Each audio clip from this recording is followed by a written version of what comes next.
have all of the momentum. And the man who leads us on that journey, the man who inspires all of us, and the man who will lead us on the mission to become the next government of the United Kingdom, Mr. Nigel Farage.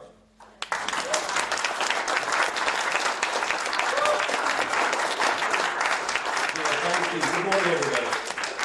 Good morning. Well, I think we've timed this press conference rather well, given that at 9:30 this morning we got the latest immigration figures, which are horrendous.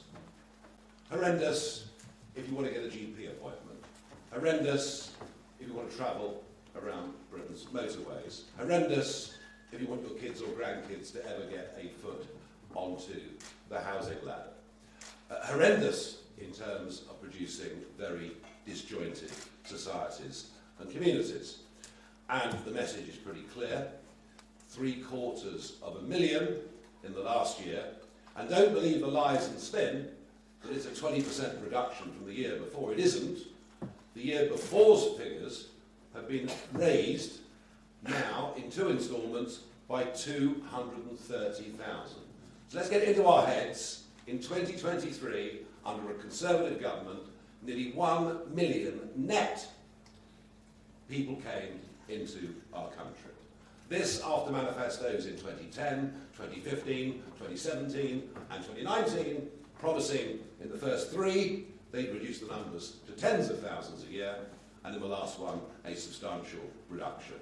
I have had enough of being lied to by the Conservative Party.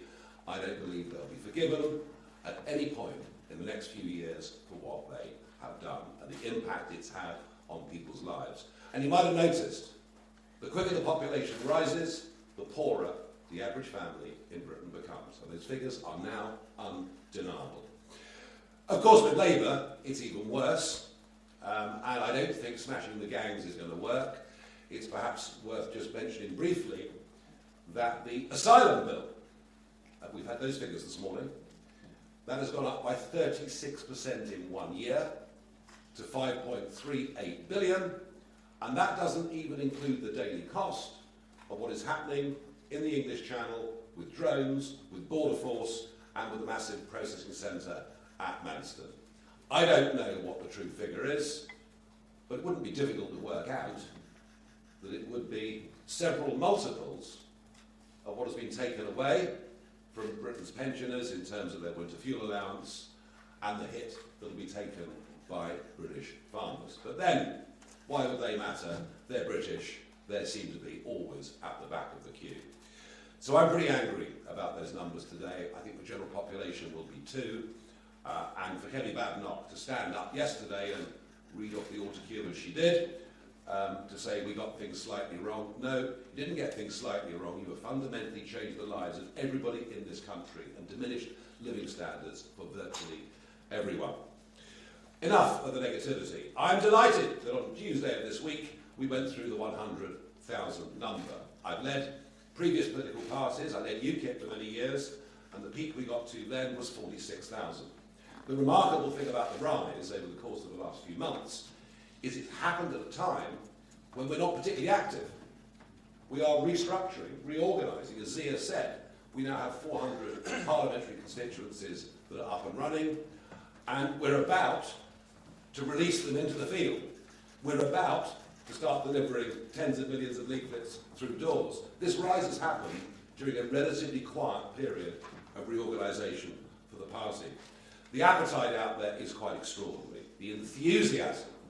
I mean, you should have been at the Reform Christmas party last night that took place just down the road. I, of course, now being older and wiser, left early. And I didn't even get the chance to dance the YMCA, which is a bit of a regret. That's good news.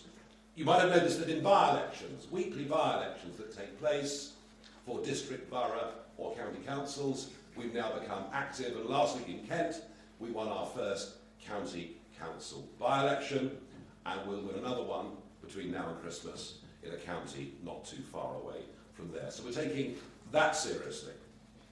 But the vast majority of Zia's time and the vast majority of my time is focused on one simple thing, and that is May the 1st next year. On May the 1st next year, we have the English County Council elections, some of them now, of course, unitary. There are 2,200 candidates that we need to find to fill those vacancies. We have so far vetted and approved over 1,000 of them, and we put in place vetting standards far more rigorous than any political party in Britain has ever undergone before for people standing for local election.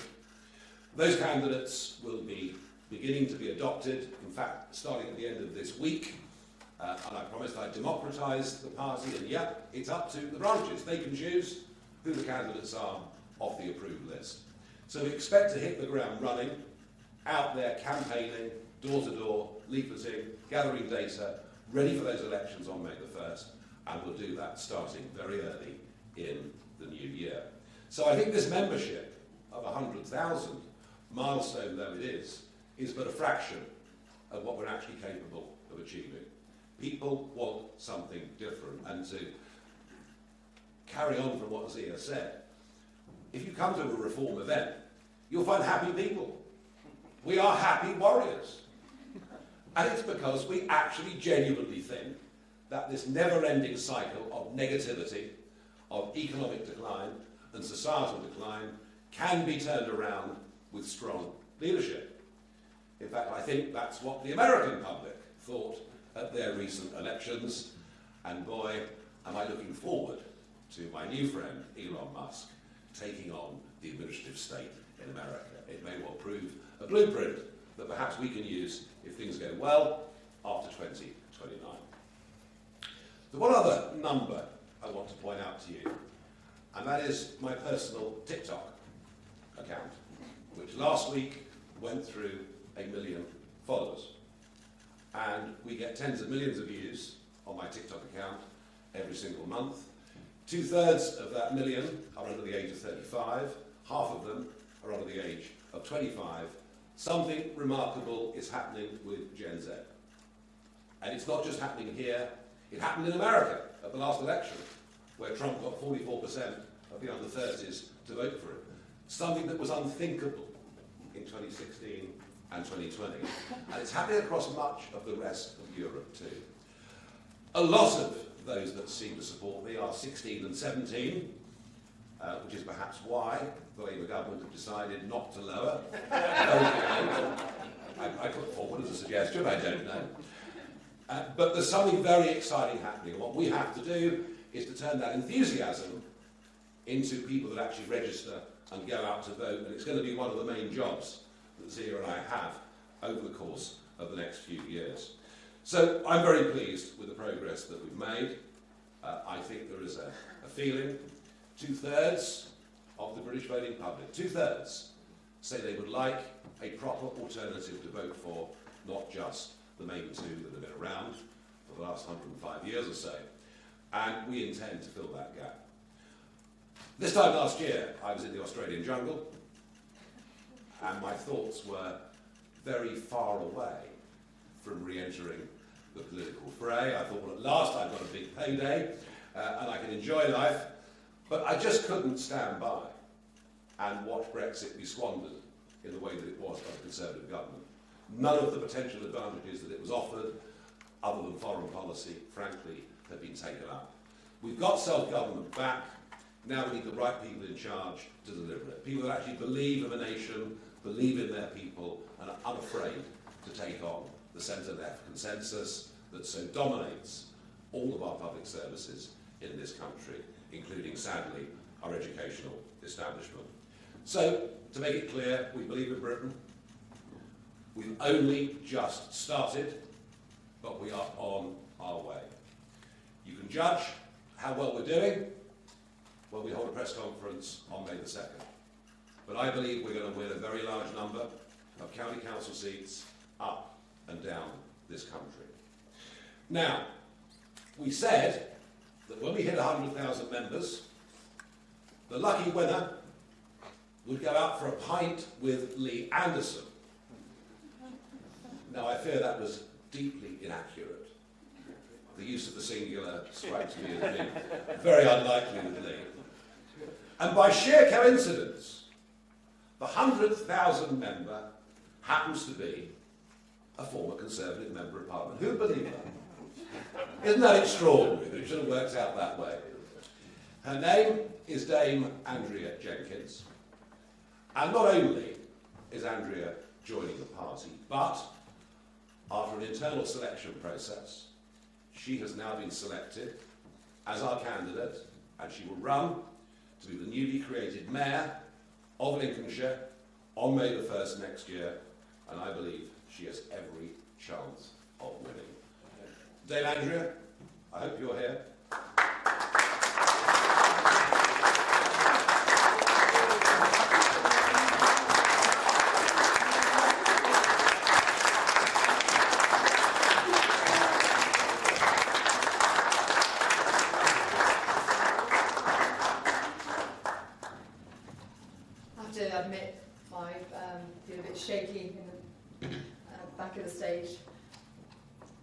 Today I've joined the party of the brave. Our once great country is at a crisis point. Labour's record speaks volumes already, you must agree. They have compromised our British territories, fleeced our farmers, and they're punishing our pensioners. Their policies are anti-business, anti-aspiration, and detrimental to all that we hold dear as a country. In the past 5 months, as we've seen, our British people have been locked up for expressing their opinions, while real criminals are being released early onto our streets. This is not the Britain that we deserve. But in times of crisis, we need strong leadership. We need those patriotic, brave hearts to be a true voice for the people, and reform is that voice. We need a party that champions truth, that stands up for the underdog, and that listens to the people. And this is why I have joined Reform. Under Nigel's bold leadership, Richard's dynamism, and the sharp intellect of Zia, Reform UK is surging and membership is soaring. We will be ready to challenge the tired two-party system, and we will deliver the fresh start this country so desperately needs. Now, leaving the Conservative Party, a party I've cherished for decades, was not an easy decision. I've long believed in conservatism and the principles that it should stand for. I stayed loyal. I fought to the bitter end in the general election, going down with a proverbial ship. But the truth is undeniable. The ship is sinking, and perhaps sadly beyond salvage. But enough is enough. It's time to step aboard a movement with vision and with purpose, and the courage to fight for Britain's future is Reform UK, the movement, and together we will save the country. I'm incredibly honoured to be chosen to stand as a Reform candidate for the Mayor of Greater Lincolnshire. Everyone knows me as a Yorkshire lass, but I actually have had a footprint since childhood in Greater Lincolnshire. I went to primary school in North Lincolnshire, secondary schools and college in North East Lincolnshire. I graduated from the University of Lincoln, and I've lived and worked across the wider Lincolnshire area. And I became the first Conservative County Councillor to be elected for Boston North West. And as my record of an MP shows, I will always put the people first, ahead of politics. I will stand up for common sense and always do the right thing. I will stand up for frugal conservatism, ensuring that every penny of taxpayers' money is a penny well spent. And I will root out the woke leftist agenda that often creeps into all levels of government, whichever colour. I understand this great county and its challenges. From Grimsby, where I went to college, I've seen the decline of our once great fishing port. My late grandfather Walter was a fisherman, and I'll put together a plan to reinvigorate the Humber area. During Brexit, I worked with the likes of Nigel and Richard here today, and we stood up for our farmers, we stood up for our fishermen. And very sadly, our farmers and their livelihoods are facing a tremendous threat from this Labour government. I will speak up for them and I will fight for them. Over the coming weeks and months, and please watch this space, we, the Reform Party, have a true bold vision for Greater Lincolnshire, including infrastructure, investment, plans for supporting the food industries, and future-proofing our local economy by ensuring the workforce has the skills needed so the area can truly thrive. Now, as a mum, I'm proud to be a mum, it's the best role in the world. I want to create a brilliant future for our children, and also ensuring that the best support are there for the elderly in our county. To the people of Greater Lincolnshire, in me you have someone who will fight for you. I always do what is right, and I always take the common sense approach. We stand today, the British people feel betrayed. Our culture, our values and our communities are under siege. Streets that should be safe havens are rife with crime. Young people cannot afford to rent, let alone buy a house. And migration is out of control. But amidst this chaos, there is hope. And that hope is reform. Thank you.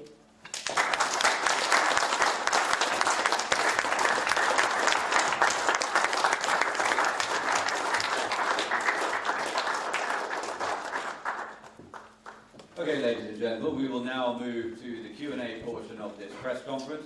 We'll start with broadcast journalists over here, and then we'll have a separate huddle with the three of us with print journalists, if that's okay. Let's start with, please go ahead. Thank you so much, Alex Forsyth, BBC News. You've talked about wanting to be a party of government by 2029. How many councillors do you need to get elected in the May county elections to be on that trajectory, and at the Senate elections in 26? Can you put a number on what success looks like? And Andrew Jenkyns, if I may, how long have you been thinking about joining Reform UK, given you had a picture of Nigel Farage on one of your election leaflets when you were a Conservative candidate? Shall I go first? Go on, go on. Yes. I always like to push the boundaries and be a bit cheeky. Look, I've always respected Nigel, and gosh, as we've, what is it, 6 years, Richard, that we first worked together during Brexit. We are politically aligned, and how long have I been thinking about it? Well, I mean, I was tempted before the general election, but I am a loyal person to a party. I might not be loyal to prime ministers, as we've seen in the past, but I'm loyal to parties, and I believed, as I said, in going down with that ship fighting. I was elected as a Conservative, and I got knocked out as a Conservative. But I feel, unfortunately, the party's become tired.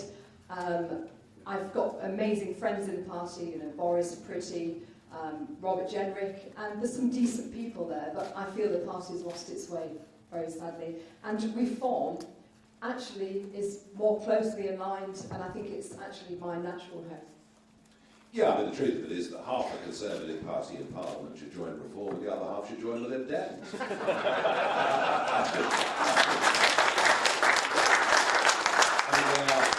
They are hopelessly split on everything. You can see the internal bickering and infighting hasn't changed one little bit.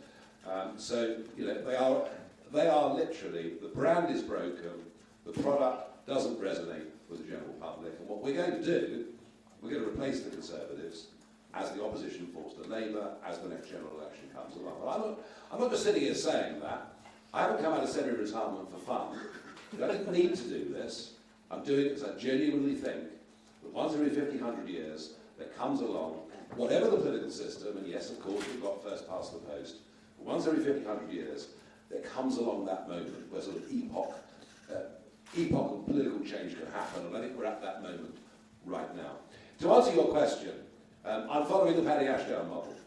You know, Paddy Ashdown was that dynamic leader of the Lib Dems who understood until you'd won a significant number of district council seats and county council seats, you weren't even in the race to win parliamentary election seats or by-election seats. That was the model that Ashdown built for the Lib Dems through the 1990s that finally got them into a coalition government in 2010. That is very much the model that we're following. You mentioned the Senate elections. I think our prospects there are remarkably good. We've got some very high calibre people coming on board in Wales, which we'll let you know about over the course of the next few months. And Scotland. I mean, Scotland, where UKIP really didn't trouble the scorer. We managed to get one MEP under the DeHont system in the European elections, and one for the Brexit Party too in 2019. But beyond that, we never really challenged to win seats at Holyrood. But you'll see, I mean, last Thursday, there were 3 council by-elections in Glasgow. Glasgow, our second weakest part of Scotland in the general election. And there we were polling, 13%, 12.5%, 18% in those local council by-elections. And I think that one of the things that will change radically over the course of the next few years is the scales are beginning to fall from the eyes of businesses and of the public, that we are living through an industrial massacre, Luton this week just being the latest example, this religious obsession with chasing net zero targets is giving consumers the most expensive electricity prices in Europe. It's giving our industries the most expensive electricity prices in the world. And Miliband's mad plans, which only really follow on from Theresa May and Boris Johnson, I mean, remarkable yesterday at the dispatch box, there was Kevin Badcock saying, well, you've closed Luton because of your EV targets, to which the Prime Minister could very easily respond, well, actually, they were your targets. It was you that put them in place whilst you were in government. And there was going to be a radical rethink about what we're doing in the name of net zero. And so I'm pretty optimistic we can do well in Scotland too. So the answer to your question is lots. Yes, we have to win a lot of council seats next year. We have to win, and yes, it's going to have to be in the hundreds to be credible. Is that an easy thing to achieve? No. Are we going to do it? Watch this space. Yeah, please. Thank you, Beth Rigby from Sky News.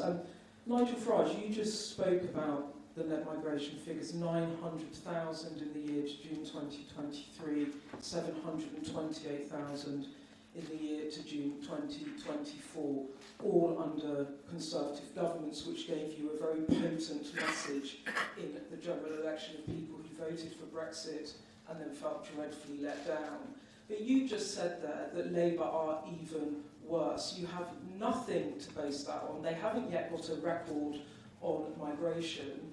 And Keir Starmer says he has a plan to drive down migration and has made that commitment.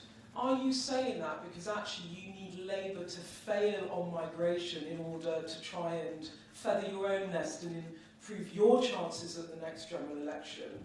And to Andrea, it must have been quite a difficult decision to defect from the Conservative Party to reform. Do you worry about what colleagues might think? Do you think there might be a world in which the two parties might merge and become a party to the centre-right? Or would you like to now kill off your former colleagues? Thank you. Okay. In answer to your question, the Labour government are failing spectacularly on a number of fronts. Just 4 months into government, a precipitous fall in the confidence ratings in Keir Starmer as leader in Labour's polls. And we see that every Thursday with these local by-elections that I was talking about a moment ago. Ed Miliband's promise that they would reduce electricity bills are wrong, and I can tell you that because I've seen the strike prices. 171 successful wind energy auctions, both offshore and onshore, all struck at double the current market price. I'm coming to your question. So on energy bills, they are failing. On migration, what I can tell you is the incoming Labour government said there would be fewer cross-channel migrants going into hotels. We learned this morning that number has increased by 6,000 just since Labour came to power. But let's really get to it. What about returns? There was a boast the other week from the Prime Minister that aeroplanes were taking illegal immigrants back to where they came from. We've got the numbers this morning. There is a fall in the numbers that have been deported from Q2 to Q3, when in most years, because of the weather, that quarter-on-quarter move shows that actually the number has gone up. Smashing the gangs, I've been hearing this about drugs in this country ever since I could barely walk. It's failed on that, and it will fail on stopping cross-channel migration. And on the broader question of who can come into the country and settle, they seem to be wholly unconcerned on that issue. Frankly, I think that a very, very large number of people that voted Labour at the last election did so because they weren't the Tories, didn't really know the Reform brand. The Reform brand is very, very new in the minds of voters. And let's face it, over 95% of Reform candidates on July the 4th were effectively paper candidates. They didn't have the branches, the structures, the money, the advertising, the posters. They were literally paper candidates. And we were just too new to a large chunk of the electorate. So, if you ask me, where will our future increase in vote come from? I think more will come from Labour, from this position, than it will come from the Conservatives. But, I think you're seeing a realigning of how voters view the old left-right spectrum. Yes, please. Oh, sorry. Sorry. Beth, you hit the nail on the head. It was a difficult decision. I mean, when you've been with a party, decades, it becomes a family. But you mentioned, about what will people think. Obviously, they don't know until now. Look, during the Brexit years, when I was calling Theresa May to resign, I've been there in the tea room where people avoided me, sat on different tables who were, I considered friends at the time. But I stuck to my guns, and to me it's about doing what's right. And the true friends will stay loyal as friends forever. I think it's times like this which test true friendship, and I hope that the true ones will stay around. Now, regarding, you asked the question, Beth, about do I want to annihilate Conservatives? Look, I think what we saw in the election, all the, besides, I'd say, a handful, all the decent, true, what I'd say, Thatcherite Conservatives, I believe lost their seat. I mean, I would have loved her as leader, or the likes of Robert Jenkyns, but there's only a handful true Conservatives in the elected party, I believe, that are left, unfortunately. Yes, please. Hi, I'm Olivia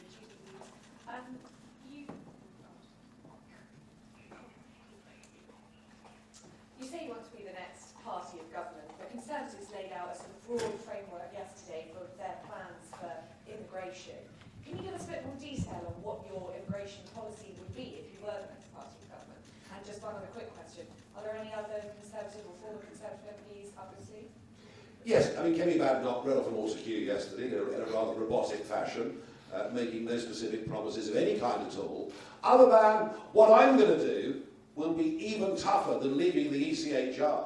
They shall be the terrors of the earth. I mean, it was that kind of speech. Look, the Conservative Party had a choice. If they voted for Robert Jenkyns, they would have voted to leave the ECHR, which would at least have given you the opportunity to deport potential terrorists, to deport those who come here illegally. That court is activist. It's extended its scope in the most remarkable way over the course of the last few years. By the way, something that will get discussed tomorrow. I think when we have the assisted dying bill before Parliament, the role of the ECHR, and that will be a worry in the minds of some members. The Tories had the choice. They could have voted to leave the ECHR to give themselves a start to dealing with the problem. They have rejected it. They have rejected it. We're very clear. We're very clear. You cannot control your borders or decide who comes to live, work and settle here, all the while you have that convention written into British law. And can I come on that point, actually, about leaving the ECHR? When I was a Conservative MP, I got a petition with a Conservative Post, Claire, and we got, in the end, over 50,000 signatures in a short space of time. This is what all the people who wrote to me as an MP, they want this. They want to bring back control, and this is the only way that we can do this, and I completely agree with Nigel. Yes, please, here in the front row. Thank you, Amy Lewis, ITV News. It's a couple of questions for you, Nigel. You've been very critical today of Labour and of the Conservatives, but what is your actual plan to bring down immigration? We've just heard the start of it. Without leaving the ECHR, there is nothing we can do, literally nothing we can do to combat illegal immigration. And when it comes to legal immigration, that's perfectly clear. That the more low-skilled people we take into Britain, the poorer the rest of the population gets. Do you know, in 6 of the last 8 quarters, GDP per capita has fallen, whilst net migration figures have legally reached the highest number ever. The link is clear. We have to drastically reduce the numbers coming into Britain. We have to set skills levels that are very, very high. If we do have shortages in other sectors, then we'll give time-dependent work permits only. You know, not the right to come and I mean, as Kelly campaigned for students to bring your mum and all the rest of it. So there's many things that can be done to get the numbers down. Would it lead to wages going up in some areas like the care sector? Yes, it would. It would mean British people, you know, actually being incentivised to come off benefits and go to work, but it would need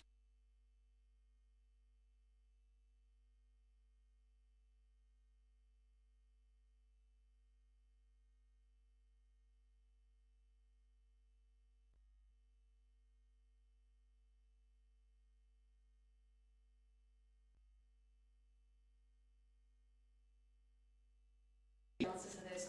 The Tories, and you obviously are after the same voters, can you see a world where you would join forces with them?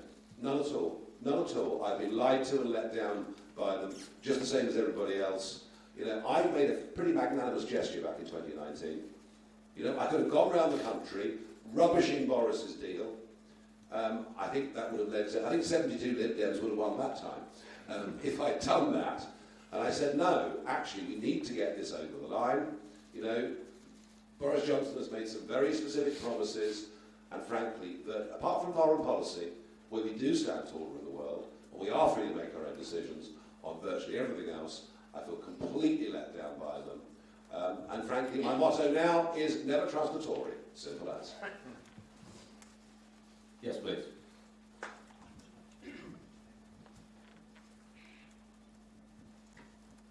Hi there, Paul McMurdock, Channel 4 News. You've reached 100,000 members, it's significant. It takes millions, though, to win a general election. Typically, those millions are sought from whichever side, reaching out to the centre ground. Are you going to be making a pitch to reach out to the centre ground, or are you going to be relying on politicising people who have never voted before? There is a very different centre ground out in the country than the so-called centre ground in mainstream media, the civil service, members of parliament. They're two different centre grounds. And I watched that yesterday. I watched that in the debate on Luton yesterday, where the heretic, Richard Tice, where's he gone? I mean, it was literally, you know, it was somebody committed heresy in the temple. This debate had been going on for an hour about, isn't it terrible, all these poor men have lost their jobs in Luton.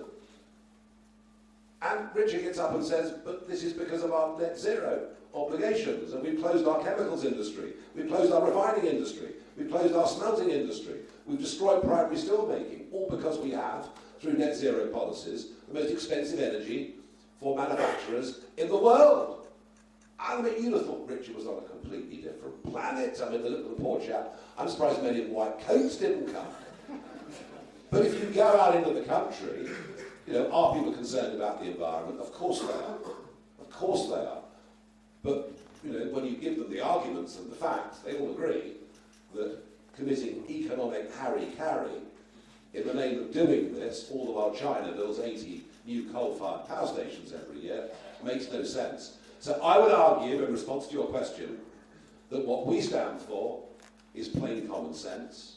It is not doctrinaire. It is not dogmatic. It is based on principles that we think family, community and country are things that need to be defended, protected and are under assault in every single way. And I think you'll find that's the centre ground of majority public opinion on this country, on issue after issue. One last one for you. You don't want to join the Conservative Party. During the recent Tory leadership, did any of them reach out to you and ask you if you might want to join them? No, I don't think they did. I think I'm a complete pariah. At least I hope so. Yes, over there in the corner. Anna Gross from the Financial Times. How do you think that your relationship with Donald Trump and your kind of blossoming relationship with Elon Musk might support your ambitions to professionalise the party? And do you have any sense from them that they might lend their support later down the line in any form? So what we're going to do with all the print media, we're going to have a huddle and do them all. I'll answer that quickly and then we'll draw stumps. The big difference with Trump's campaign in 2024 compared to 2016, it was so much more professional. It was completely different.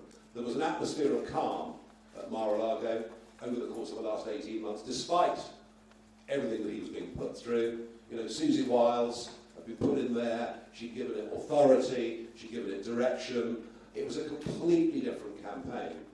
They go in on the 20th of January into the White House, and he's got the power to appoint 3,000 people to positions.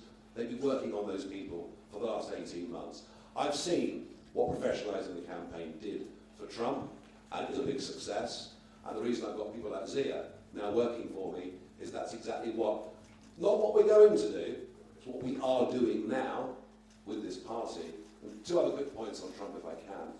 One, it wasn't just Donald Trump they were voting for. Yes, he was the towering figure, but on one side was Robert F. Kennedy, on the other side was Elon Musk. He presented a much broader front than just a one man to the American people, and that's very much what I want to do with reform. You know, this is not going to be a one-man band just with me at the front. You're going to see other ones, you see a couple of them today, prominent figures that will be up there. What he also did was put together a remarkable coalition of voters.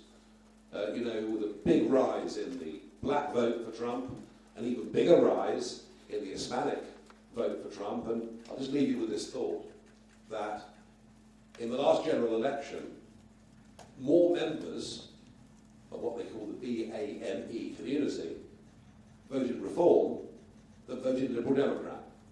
And I think you're going to be very surprised when you see the coalition of people that we put together. There were 500 people last night at that London Christmas party, and if you'd gone round the room and looked at the age profile, looked at the different kinds of backgrounds, I think you'd be very, very surprised. And are Trump and Elon going to support me in the run-up to 2029? Well, that's what friends are for, isn't it?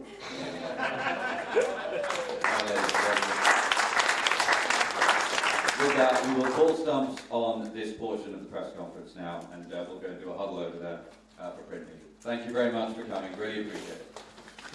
On